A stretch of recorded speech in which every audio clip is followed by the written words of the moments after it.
Fala, Chico. Boa noite. Tudo bem? E aí, som e imagem, tudo ok? Me dá um sinal aí para ver se está tudo ok.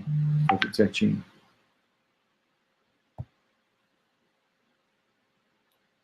Beleza, Chico. Então, boa noite, Vinagre de Marília. Opa, legal, Marília. Bela terra. Olá, Camila, boa noite, tudo bem? Me manda um sinal aí para ver se o som e imagem está ok. Beleza, legal, Chicão, maravilha. Legal, pessoal. Bom, a turma vai chegando aí.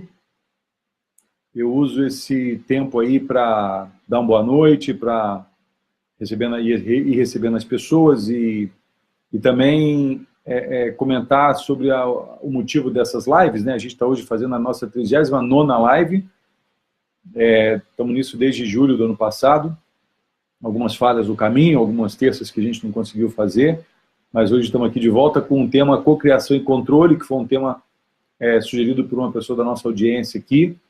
E a ideia é fazer essas lives com a temática de grandeza e realização exatamente para fazer um contraponto a esse mundo aí que incita muito a riqueza e sucesso, ou seja, elementos que você vai buscar, mas que estão do lado de fora, enquanto que grandeza e realização são elementos que estão dentro da gente, que a gente pode, através disso, até obter riqueza e sucesso também, mas com um foco diferente, um foco de transformação interna e, com isso, construir um porto seguro interno num mundo cada vez mais volátil, mais incerto, complexo e ambíguo aí. Então, esse é o motivo dessas lives que a gente vem fazendo e que tem sido assim, uma experiência pessoal muito bacana para mim e para algumas pessoas que sempre mandam aí suas contribuições, mandam suas impressões e tanto no feed do Face, né, que é no momento que a gente faz a live, como também pelo próprio inbox, né, pelo Messenger e coisas assim.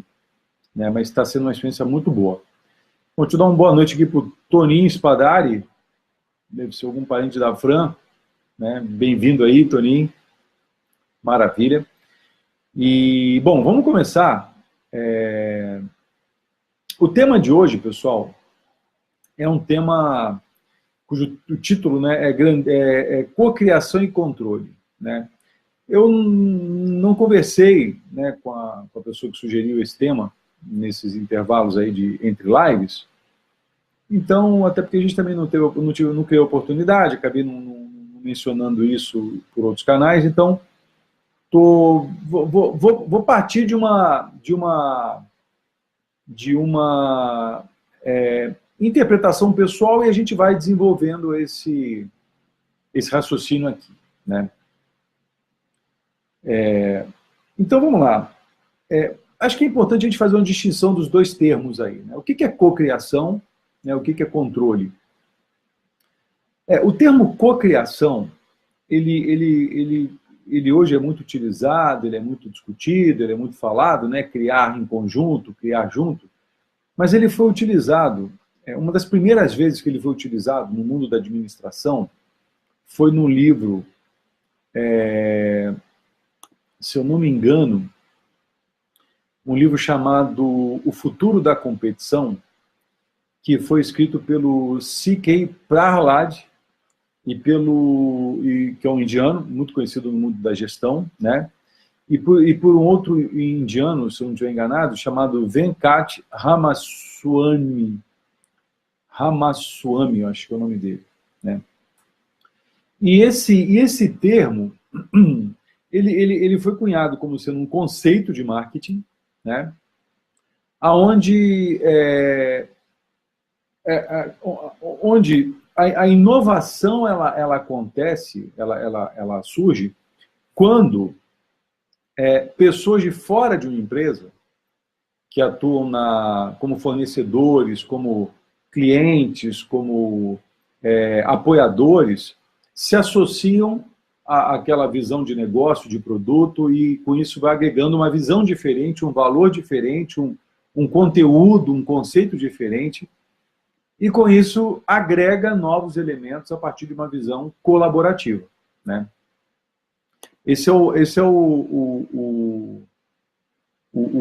a origem, né, desse conceito, né, que aparece no marketing por assim dizer, lá em 2004, naquele livro O Futuro da Competição. Então, cocriação tem a ver em você criar algo em conjunto com outras pessoas. Na origem do termo, era uma empresa criar algo a partir da participação de outras partes interessadas, outros stakeholders ali, né? Colaboradores, fornecedores, apoiadores, usuários, né? Então, esse é um ponto, né? Cocriação. Então, isso exige criatividade, desprendimento, não julgamento, exige as pessoas se disporem a tomar um risco. Então, isso é um ponto. Outra palavra é o controle, né? Quando a gente pensa na palavra controle, é importante criar um contexto, né? Na administração, controle é uma questão importante, porque é uma função da administração, né? De um processo administrativo, onde controlar sugere, né? Consiste em você observar as atividades que são realizadas e se elas estão sendo realizadas de acordo com o que foi planejado.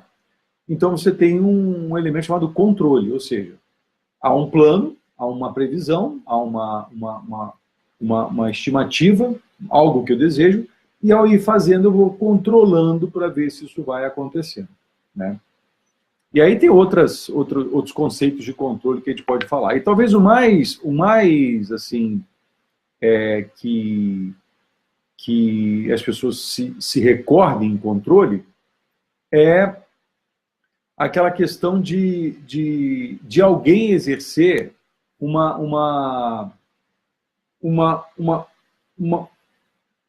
alguém podar alguém de algum direito, alguém podar alguém de algum exercício, alguém podar alguém de alguma intenção. Então, muitas pessoas atrelam controle a impedir que alguém faça alguma coisa, né?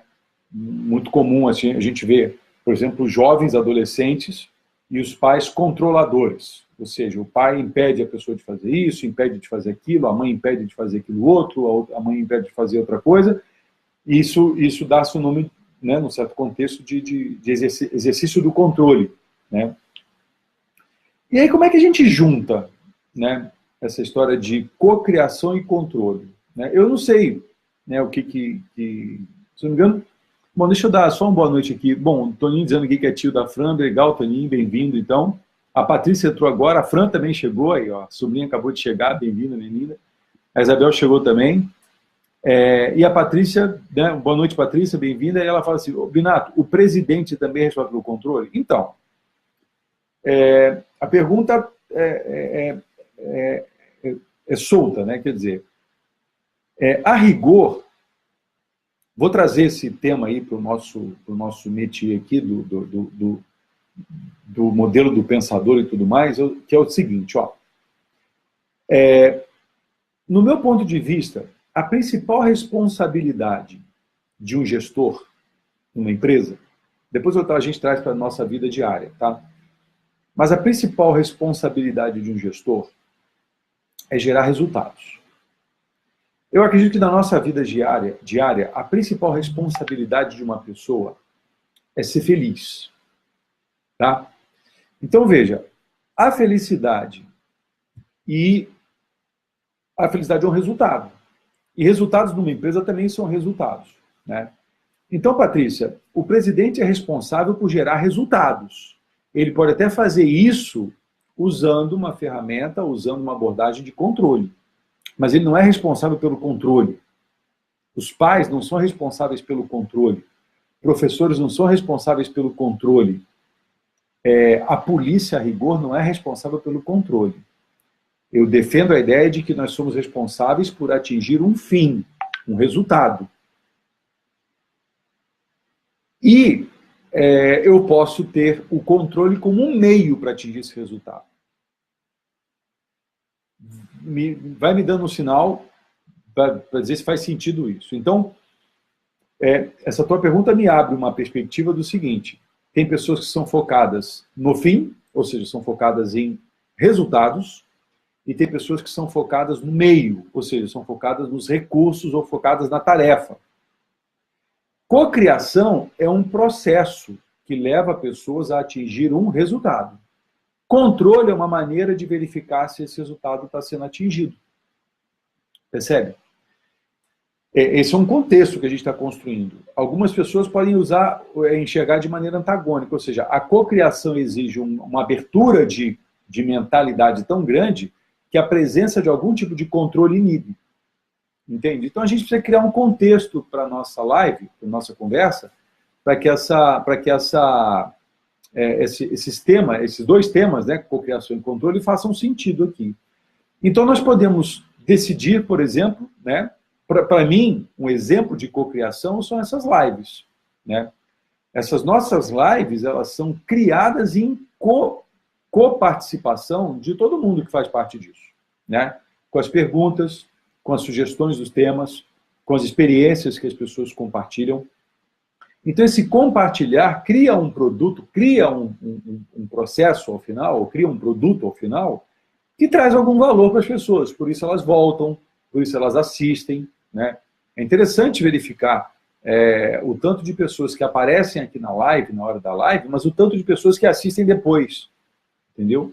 Então é um processo de cocriação. E ele tem um certo controle, né? Ele tem um certo controle de tempo, tem um certo controle de conceitos, né? Tem um controle da forma como isso é conduzido, mas a ideia é que esse controle favoreça o pensamento, favoreça a manifestação, favoreça as opiniões, e não que ele pode, e não que ele corte a intenção das pessoas em participar, entende? Então, veja, nós podemos, e aí talvez seja uma das grandes lições nossas aqui, nós podemos obviamente entender os termos que a gente está trabalhando, cocriação, controle e tal, mas nós podemos dar outros significados para esses termos que possam nos ajudar a atingir novos resultados, percebe? Eu tenho feito o trabalho que eu faço nas empresas, que algumas pessoas aí já sabem um pouco, ele segue algumas etapas, né? A primeira etapa é um workshop, onde eu reúno todo mundo e a gente alinha alguns conceitos, e aí com isso a gente se conhece e cria um processo de sensibilização. Uma segunda etapa é uma entrevista individual que eu faço para criar uma condição de conexão, eu conectar com essas pessoas, né? E eu tenho feito esse trabalho, nesse momento eu estou fazendo esse trabalho em 4 empresas simultaneamente, né? Então eu estou entrevistando gente pra caramba, eu já entrevistei mais de 100 pessoas nas últimas 4, 5, 6 semanas aí, né? E hoje eu comecei essa etapa no Sicredi aqui em Cafelândia, no Sicredi Nossa Terra, e estou conversando com essas pessoas, né? Ou seja, é um trabalho que envolve cocriação, né? Todos os gerentes, diretores, assessores aqui do Sicredi estão participando desse processo, então eles estão cocriando esse processo, né? E aí eu percebo muito que as pessoas, elas se prendem muito mais aos meios do que ao fim. E eu comentei isso numa live passada, onde pessoas estão muito mais preocupadas com a ferramenta, com a tarefa, do que com o resultado que elas vão atingir, né? E eu falo isso para elas não acreditam, depois eu vou mostrando, né, pela forma como elas vão conduzindo a conversa, e até as respostas que elas vão dando, que elas estão muito mais focadas na tarefa do que no resultado. Então, cocriação é uma ação, é um processo. Controle é uma ação, é um processo, mas não são resultados. Percebe? É bem razoável acreditar que talvez a cocriação não seja a melhor forma de atingir resultados em determinados ambientes. É razoável acreditar que cocriação não vai funcionar. Por exemplo, na hora que uma equipe, né, uma equipe de alta performance, sei lá, um BOP, uma SWAT, um grupo de policiais treinados para ir lá, entrar e executar uma tarefa, ali não tem cocriação, ali é procedimento. Ali é uma coisa já estabelecida que ele tem que seguir procedimento. Ali é muito, mas 100% orientado ao resultado. Ele tem que ir lá e atingir uma meta, tal, né? Que é, sei lá, acertar um sequestrador, prender o traficante, enfim, ele tem uma ação lá, né? A cocriação nesse processo não funciona. Porque ele não pode improvisar. Ali não pode ter interpretação. Ali é um resultado muito preciso. Agora, Na hora de você pensar num novo atendimento a clientes, num novo produto, a cocriação é uma possibilidade. E assim é com a nossa vida, né? Às vezes, vivemos situações em nossas vidas que nos colocam em perigo, né? Ali não tem cocriação, ali é uma ação direta, né? Ali é uma conversa direta, ou é uma fuga, né? Às vezes eu estou num lugar que pega fogo, não tem que cocriar naquele processo ali, eu tenho que simplesmente trabalhar controle e fuga, não é?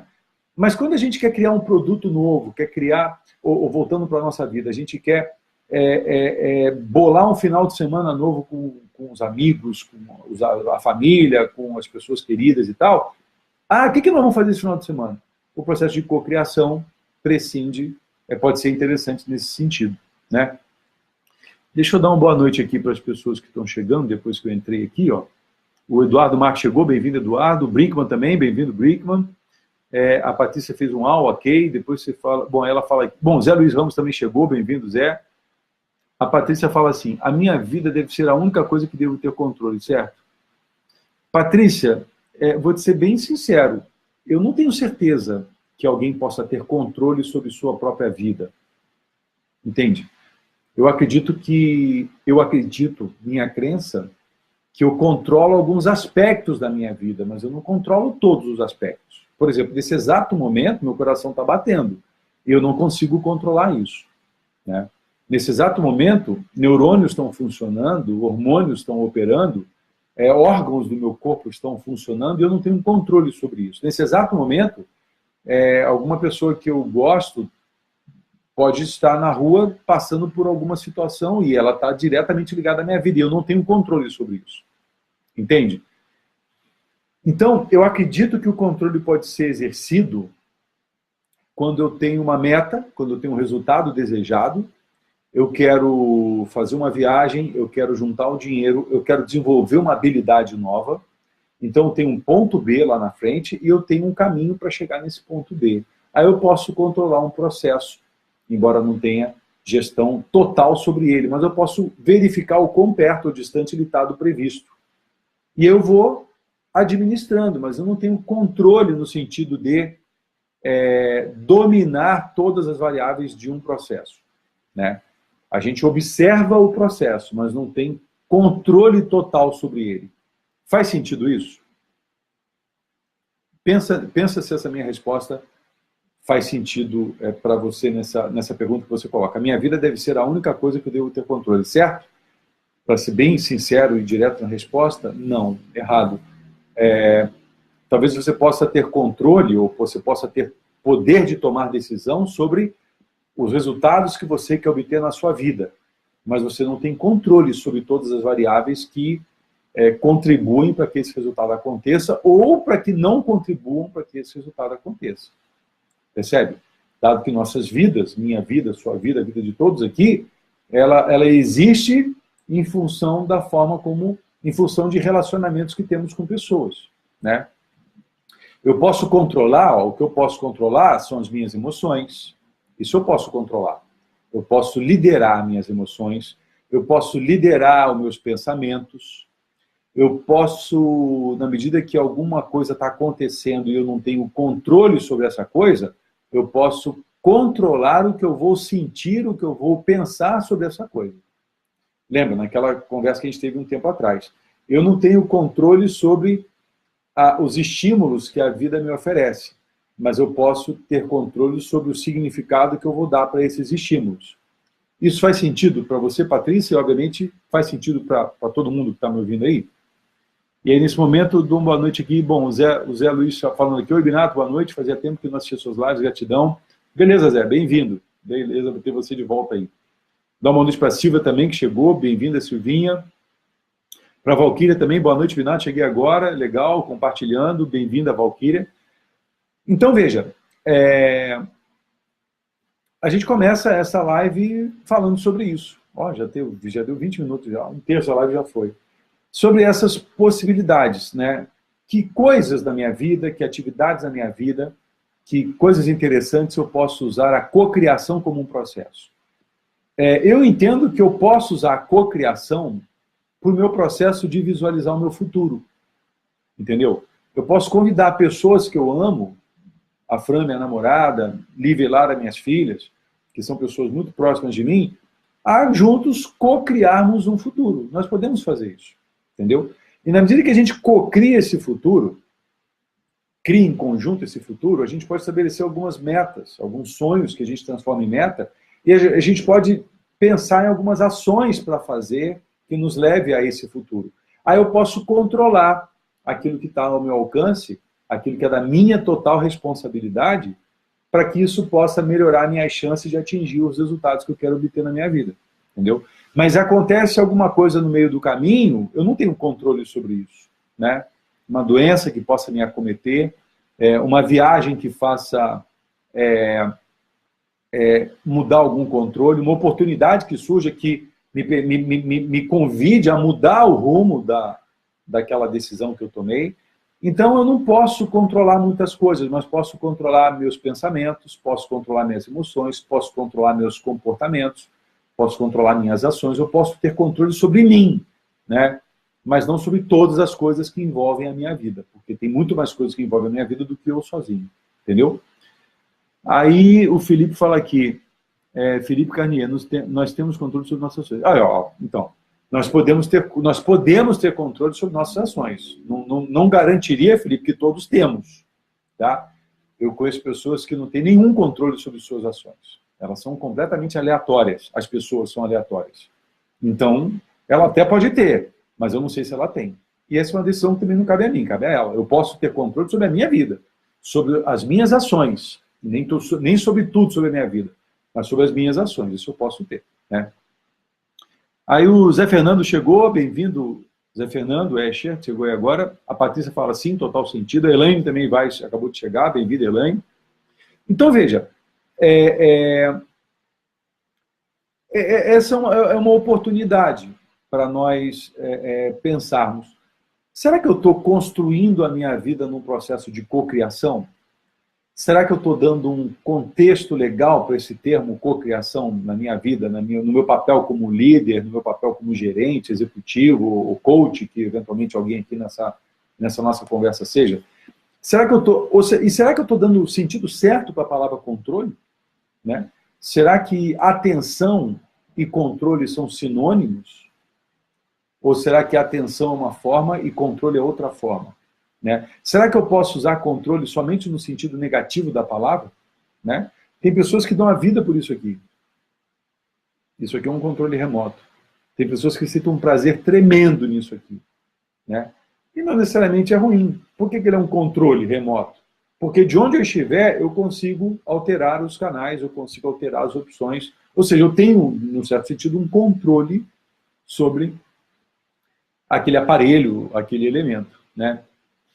Aí o Felipe fala aqui, hábitos e disciplina são a base, né? Bom, Felipe, eu acredito que valores e crenças são a base, eu diria. Né?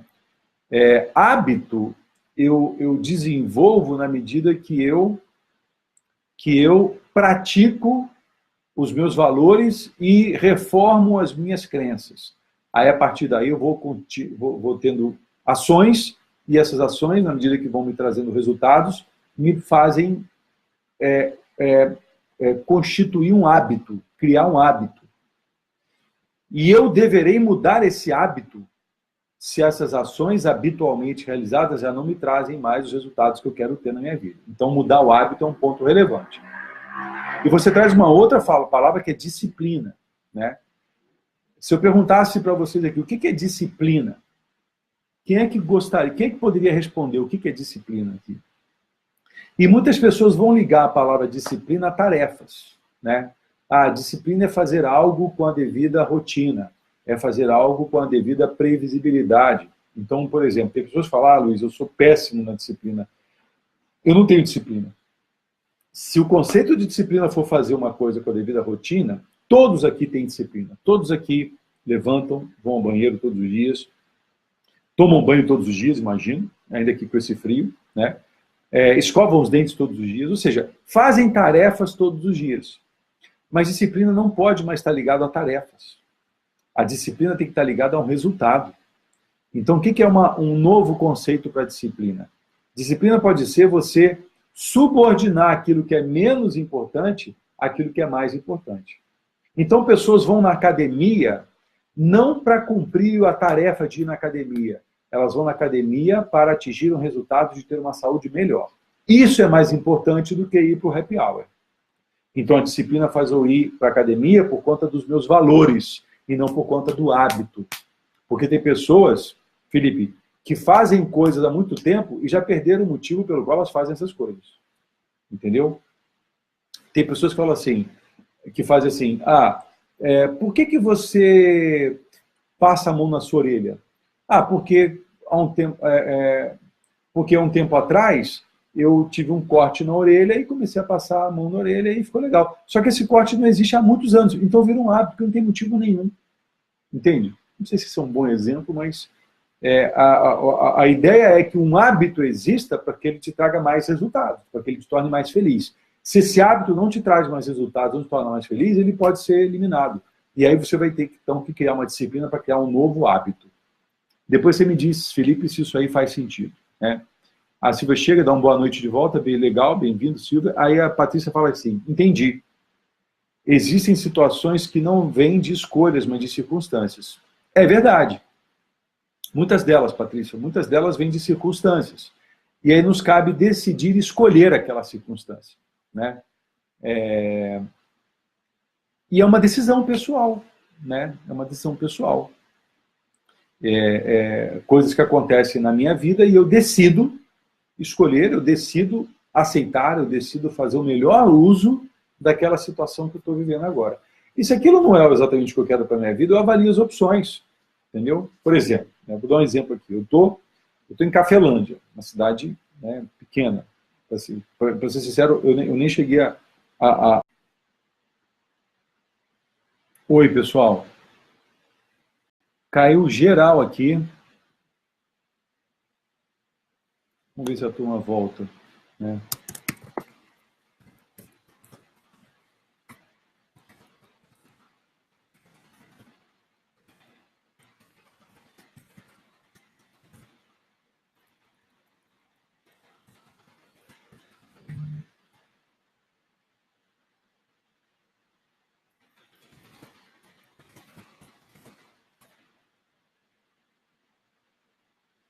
Vamos lá, pessoal. Caiu total aqui, viu?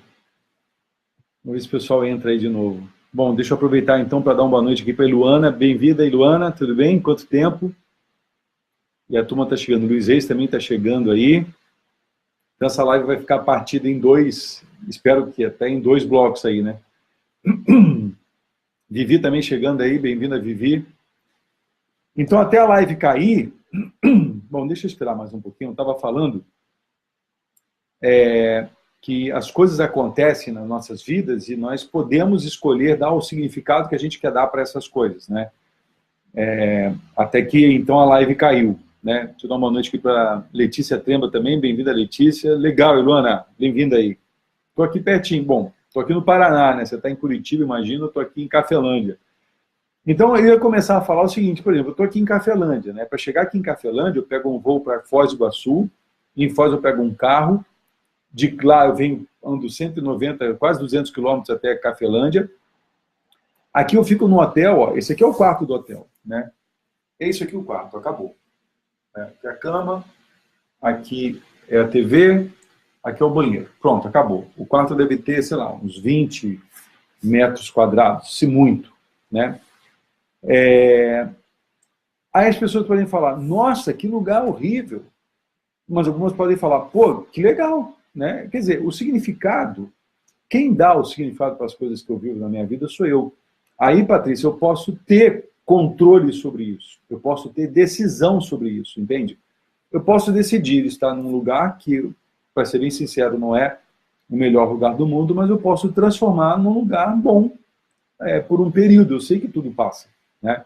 E na hora que eu ia falar isso, a internet caiu. Né? Quer dizer, eu não podia nem falar que a internet era boa, porque na hora que eu fui falar, a própria internet caiu. Então, veja, esse é o grande ponto que nós temos esse, vou chamar de poder, tá? O poder de dar os significados para as coisas que acontecem nas nossas vidas. Eu tenho esse poder, você tem esse poder. Nas conversas que eu venho tendo com as pessoas nessa etapa do trabalho que eu faço, boa parte da conversa vai por esse caminho. Porque as pessoas dão poder para coisas externas. Né? Eu já falei numa live isso aqui, vou repetir. Né? Até fiz um desenho que eu mostrei aqui, depois vou até postar esse desenho. Tem pessoas que pensam assim, bom, se eu tivesse os recursos necessários, eu iria atingir os resultados que eu gostaria de atingir. Vê se você conhece pessoas assim, pessoas que pensam dessa maneira. Se eu tivesse os recursos necessários, eu atingiria os resultados. Ah, se eu me casasse, eu seria mais feliz. Se eu tivesse feito faculdade, eu teria um emprego melhor. Se eu tivesse estudado num colégio X, eu teria uma posição executiva Y. Ah, se eu não morasse no interior, eu teria mais chances de prosperidade. Pessoas botam isso na cabeça e transformam isso em verdade. Tá? Mas tem pessoas que pensam diferente, que elas pensam assim, bom, com base no fato de que eu quero atingir um resultado X, com os recursos que eu já tenho, como é que eu faço para atingir esse resultado? Percebe a diferença? Um pensamento como esse, né, do tipo, baseado no fato de que eu quero atingir essa meta, e baseado no fato que eu já tenho esses recursos, como é que eu faço para atingir essa meta aqui? Esse pensamento cabe um processo de cocriação. Isso cabe. Mas aquela pessoa que pensa assim, ah, eu não consigo evoluir porque eu não tenho os recursos X. Então essa pessoa não consegue nem criar, porque a criação mora num lugar chamado abundância. E pessoas assim têm uma mente baseada na escassez. Elas só conseguem fazer algo se elas tiverem um determinado recurso. Eu só serei feliz se eu tiver riqueza e sucesso. E pessoas podem pensar diferente. Bom, dado que eu tenho grandeza e realização dentro de mim, como é que eu posso me tornar rico e bem-sucedido? Percebe a diferença, pessoal? Essa diferença é abissal. É a diferença entre um escravo e um senhor.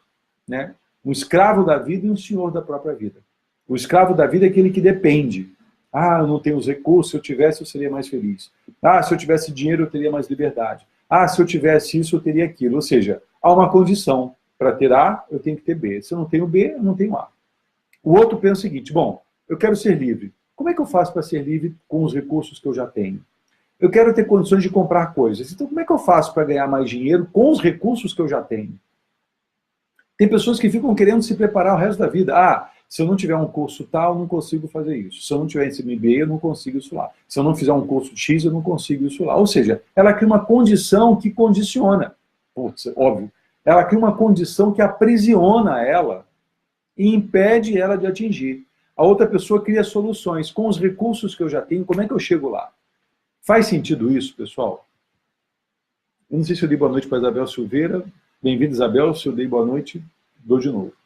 Então, essa é uma diferença. Então, pessoas não vão fazer um processo de cocriação se a mente for baseada no paradigma da escassez. Ela vai ficar presa na tarefa. Ela vai criar caminhos de fuga. Ah, não aguento mais essa vida, preciso mudar a minha vida. Né?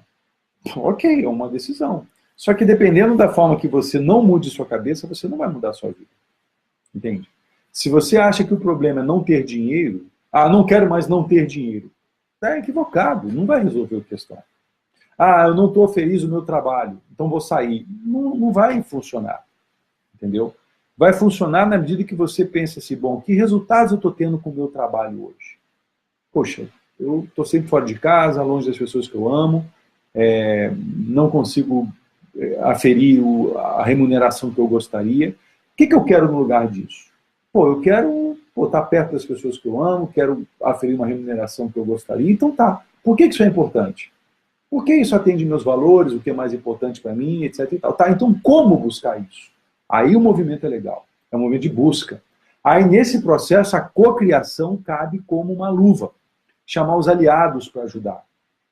Chamar pessoas, poxa, dado que eu quero uma nova carreira, uma nova vida, como é que eu posso, o que você acha que você pode me ajudar para chegar nesse novo lugar? Aí o processo de cocriação faz todo sentido, percebe?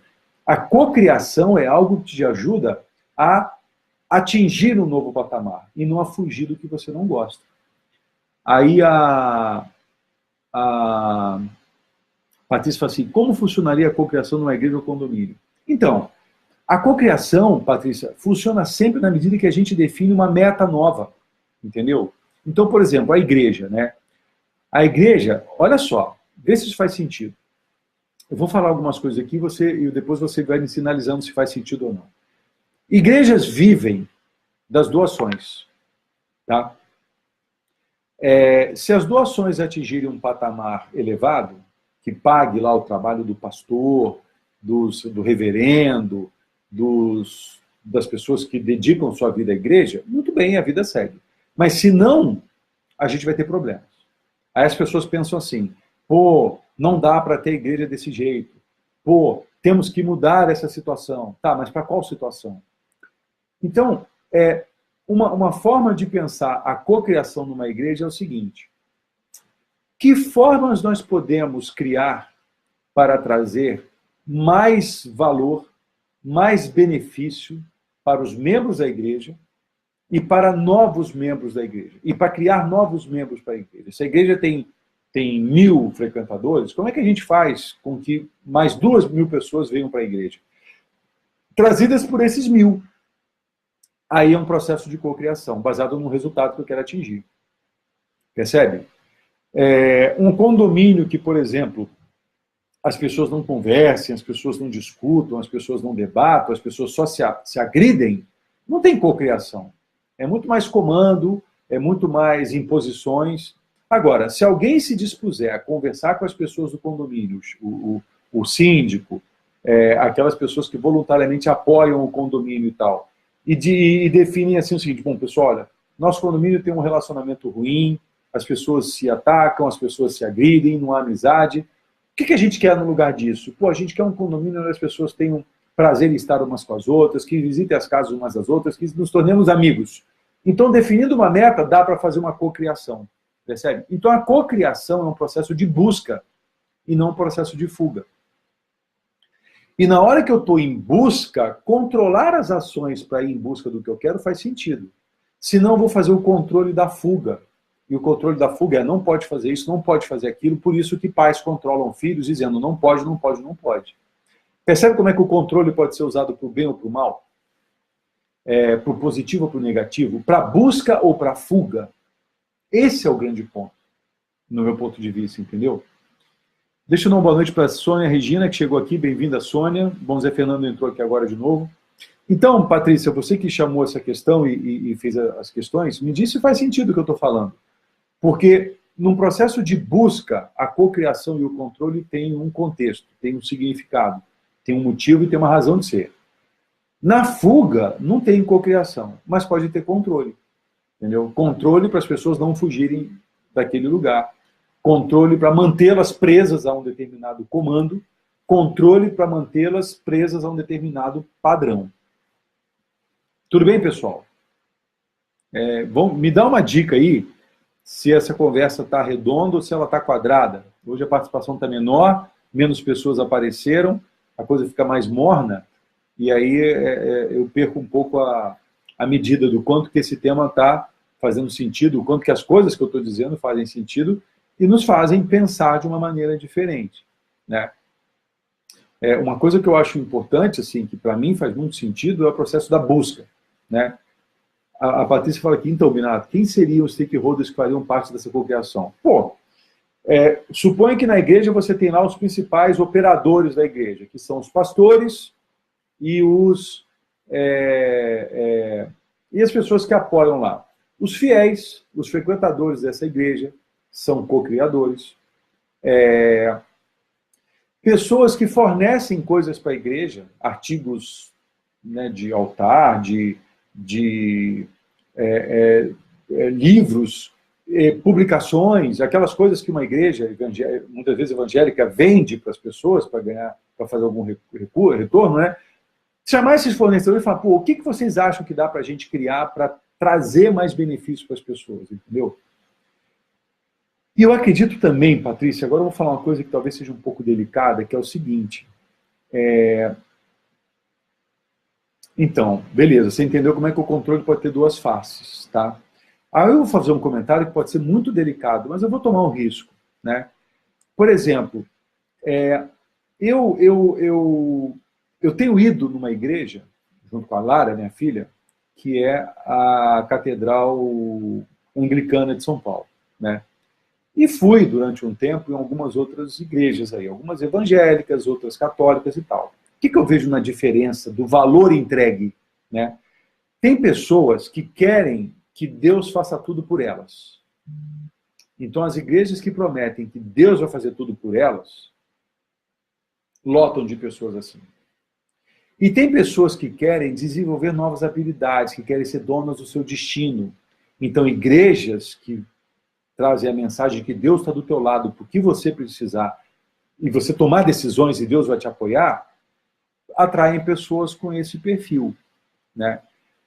Então, é importante entender o seguinte, qual que é o perfil da liderança dessa igreja? Qual o perfil da liderança desse condomínio? Qual o perfil da liderança da sua vida? Entende? Como é que você é líder da sua vida? Se você quer liderar a sua vida esperando que alguém caia do céu e salve você, isso é uma forma. Ou seja, se eu tiver alguém que me salve, eu sou feliz. Mas se você quer levar uma vida onde, apesar, com os recursos que eu tenho, e se eu tenho Deus dentro de mim, se eu tenho o Espírito Santo dentro de mim, se eu tenho Buda dentro de mim, se eu tenho o que for, como é que eu me torno feliz? Como é que eu chego ao paraíso com os recursos que eu tenho? Mas tem igrejas que dizem, você só será feliz se você amar a Deus. E tem igrejas que dizem, olha, tudo bem, se você amar a Deus ou não, ele vai estar lá te amando de qualquer maneira. Agora, amando a Deus é muito mais fácil, é muito mais rápido, é menos sofrido. Mas não tem uma condição de exclusão, entende? Então a mensagem, o valor que uma igreja entrega para o seu fiel, para o seu membro, para o seu participante, também é um elemento de cocriação. E eu não conheço nenhuma igreja que pense sobre isso. Pô, que mensagem a gente quer dar para os nossos... Que mensagem nós acreditamos e queremos, então, estender para os nossos membros aí? Isso é um processo de planejamento, né? Que cabe em qualquer situação, em qualquer área das nossas vidas. Igrejas, eu fiz parte de organizações budistas que a briga e disputa de poder era tremenda. Entendeu? O ego era muito maior do que a vontade e a consciência de trazer benefício e amparo espiritual para as pessoas. Mas é humano, né? Seres humanos trazem o bem e o mal dentro de si, trazem o ego e a consciência dentro de si, trazem essa dualidade dentro de si. Por isso que há que se desenvolver a liderança. Desenvolver líderes que realmente queiram entregar valor para o seu público, seja uma igreja, um condomínio, uma empresa, seja o que for, né? Então a Patrícia falou, perfeito, Binato, entendi como o controle pode ter duas faces. A Valquíria falou, também conheço, né, pessoas que manipulam e tal, né? Ela adora assistir às missas com o reverendo Aldo, ele é uma figuraça, um sujeito boa praça, tranquilo, batemos um bom papo agora nesse domingo, ele veio falar comigo, com a Lara, e ele é um cara muito legal. E ele é um cara livre, né? Ele é um cara livre, ele se dá o direito de fazer os comentários que ele faz, ele é meio um conspirador, ele é meio um revolucionário, ele gosta de colocar em xeque o sistema, né? E se isso faz sentido, pô, Cristo foi um sujeito que botou em xeque todo um sistema de religião judaica. Ele desvirtuou aquele sistema, subverteu aquela ordem. Então, é o caos que traz a ordem no final do dia, né? Dá uma boa noite para o Genivaldo aí, encontramos hoje no almoço, né, Genivaldo? Bem-vindo aqui em Cafelândia. E a Valquíria fala, somos infelizmente muito falhos. Então, você está falando de quem, Valquíria? Quem que somos, infelizmente, muito falhos? Eu sempre brinco aqui, né? É bem verdade que eu tenho falhas, você tem falhas, mas tem pessoas que não têm tantas falhas assim, né? E tem pessoas que estão quase no estado de iluminação, ainda entre nós, que tem muito poucas falhas. E essa é a evolução, esse é o processo, né? Mas quando você fala que somos, infelizmente, muito falhos, primeiro, você reafirma que você é falho. E você bota todo mundo nesse bolo. Somos todos muito falhos, né? E eu posso até dizer, olha, tudo bem, eu cometo falhas, mas eu quero me aperfeiçoar. Então, eu crio uma nova visão para mim. E não fico batendo na tecla de que eu sou muito falho, de que eu sou desastrado, de que eu não sei ler direito, que eu não consigo aprender inglês. Quanto mais eu vou reforçando isso, mais distante de querer me tornar outra coisa eu fico. Entendeu? Então, pensa nisso. Pensa nos registros que você coloca na sua mente. Pensa nas mensagens que você dá para você mesmo. Eu cometo muitos equívocos. Quem me conhece mais de perto sabe disso. Mas eu não me agarro a eles. Eu não tenho compromisso com os meus fracassos. Eu tenho compromisso com o meu sucesso. Eu tenho compromisso com a minha realização. Então, se eu cometi um erro, eu não fico agarrado nele falando, eu sou um pária mesmo, eu sou um péssimo pai, eu grito com as minhas filhas e tal, como fazia 10 anos atrás. Percebe? Agora, eu posso falar, não, tudo bem, eu gritei com a Lívia, eu gritei com a Lara, mas eu não quero ser isso, então como é que eu me transformo? Entendeu? Eu conheço pessoas que estão muito próximas de mim, que elas insistem em dizer que elas são assim, vão ser sempre assim, vão morrer assim. Às vezes se enganam, dizem que, não, eu vou mudar, mas pedem por comandos que não mudam. Né? E aí é uma questão muito pessoal, que não dá para entrar no mérito. Né? As pessoas vão ser o que elas decidirem ser. E se decidirem ser felizes, que sejam felizes. Mas algumas decidem ser infelizes, e vão ser. Felicidade e infelicidade são processos. E tem pessoas que se juntam para ser infelizes juntas, aí a gente pode até dizer que é um processo de cocriação da infelicidade. Mas isso é uma pena. Né? É uma pena mesmo. Né? Então a Valquíria fala, sem generalizar, eu sou falha. Valquíria, você pode até ter comportamentos falhos, mas você não é falha. A não ser que você queira ser falha. Se você decidir que é falha, então você se trancou numa prisão perpétua, trancou, virou a chave, jogou a chave fora, nunca mais você vai sair desse lugar. Eu diria que não é uma boa estratégia essa de você assertivamente dizer, eu sou falha. Você pode dizer, eu cometo falhas, mas eu não sou falha. Ser é uma condição interna, entendeu? Estar é uma condição provisória. Ser é uma condição permanente. Então, quando você fala, eu sou falha, você está me dizendo o seguinte, que você o tempo inteiro está falhando. Você respira com defeito, você come com defeito, você dorme com defeito, você faz tudo com defeito. E eu não acredito que isso é real. Pelo menos na forma como me relaciono com você, todo dia você me manda uma mensagem, bom dia, Deus te proteja, ore por mim. Eu não vejo falha nisso. Pelo contrário, eu agradeço todos os dias as pessoas que mandam mensagens para mim, quando eu falo, vou viajar, boa viagem, Minato, vai com Deus, que Deus te proteja. Isso não é falha, isso é acerto para mim. Então você acerta muito. Para de falar que você é falha. Você pode cometer equívocos, cometer falhas, mas você não é isso. Pensa nisso e me diz se faz sentido ou não. A Letícia fala aqui, boa noite. Oi, Letícia, bem-vinda, boa noite. Concordo plenamente. Para mim, Jesus é o maior líder de todos. Para mim, somos falhos. Mas podemos sempre aprender com os erros e melhorar e evoluir. Ok, é uma forma de pensar. Né? Eu concordo com você que líder é um baita de um líder. Né? Acho que teve outros líderes tão grandes quanto ele. Não diria que ele é o maior de todos, porque tem pessoas no Oriente que não conhecem Jesus, mas que conhecem Buda, né? E eles são felizes com isso. Fujo dessa disputa de o meu Deus é melhor que o teu, o meu líder é melhor que o teu. Né? O meu líder é bom pra caramba. Jesus, para mim, é bom pra caramba. Não quero seguir outra pessoa. Mas eu respeito se alguém quiser seguir um outro líder. Mas tudo bem. Né? E para você é falha e as pessoas que você conhece são falhas. Mas eu não acho que todos somos falhos. Né? Eu conheço pessoas que cometem falhas, mas não são falhas. Eu, por exemplo, eu cometo falhas, mas eu não sou um cara que falha toda hora. Eu acerto muitas vezes, mas eu não sou a falha. Eu estou muito mais para ser o acerto do que a falha. E eu não preciso que ninguém concorde comigo. Eu só quero cuidar da minha autoestima e, com isso, ser um bom filho de Deus. Ou seja, se Deus me fez a sua imagem e semelhança, Ele me quer mais próximo da perfeição do que da falha. É uma forma de pensar. E aí eu boto a barra lá em cima. Porque senão, na medida que eu falo que eu sou falho, eu vou usar a história de que errar é humano. Uma ova. Acertar é humano. Errar é do processo de aprendizado. Senão, todo erro que você cometer, você vai atribuir a humanos. E humanos acertam. Na minha crença, acertar é humano. Errar é parte do aprendizado. Então, nunca você vai me ouvir alguém dizer que eu errei porque errar é humano. Não, eu errei porque eu não sabia fazer. Eu errei porque eu não aprendi a fazer. Mas quando eu aprender, aí sim eu me tornarei um outro humano. Pessoal, bota a tua barra no alto. Não bota a tua barra baixa, não. Porque Deus quer que você seja alguém à sua imagem e semelhança. Quase a perfeição. E você tem uma vida inteira para buscar isso. A não ser que você não queira. E aí você queira basear no rasteiro, no nível mínimo, No pelo menos e não no pelo mais. Tá bom? Bom, pessoal, olha, olha que o tema rendeu, né, apesar daquele intervalo aí de alguns minutos que a Valquíria falou, ok, entendi, talvez me expressei mal. Então tá. Então, pensa na forma como você se expressa, porque a forma, Valquíria, como você se expressa é a forma como você se entende, é a forma como você se percebe. Tudo que é dito por alguém que, quando diz, revela quem é. Então, cuidado. Seja muito precisa na forma como você quer se expressar. E você não precisará mais dizer, ok, talvez me expressei mal. Tá legal?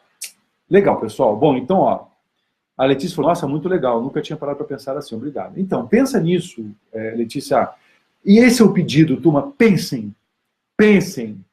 Não compre barato qualquer coisa que entreguem para vocês. Inclusive o que eu falo aqui, pensa, duvide, critique, combata, me manda uma mensagem, Binato, não concordo, não aceito, quero discutir.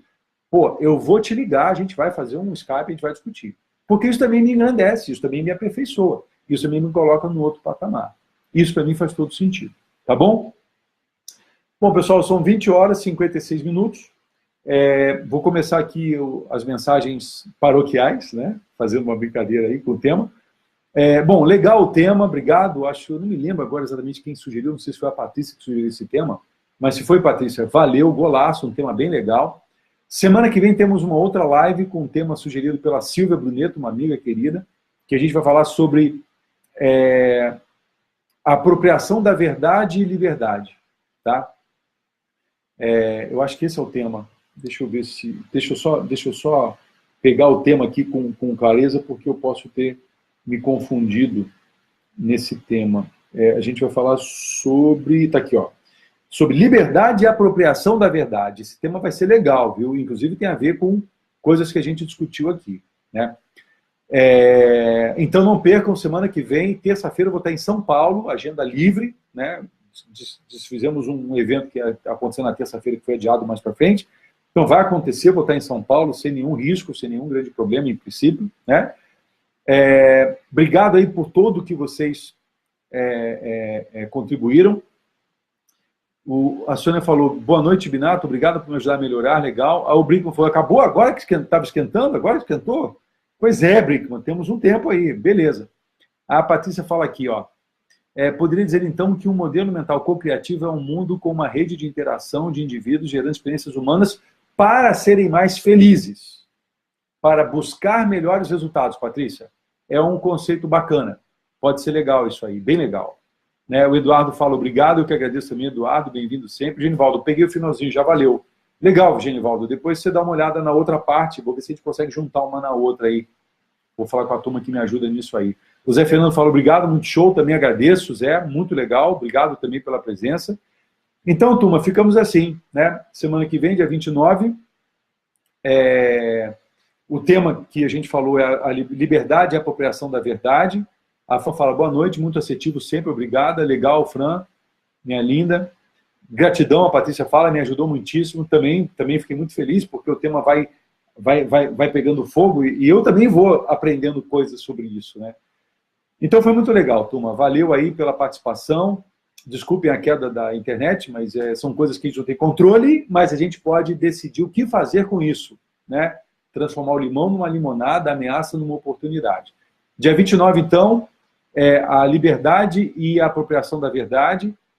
Tenham todos uma excelente semana, boa jornada, força sempre, e vamos com tudo, galera. Tudo de bom para vocês. Até mais, hein? Obrigado, tchau.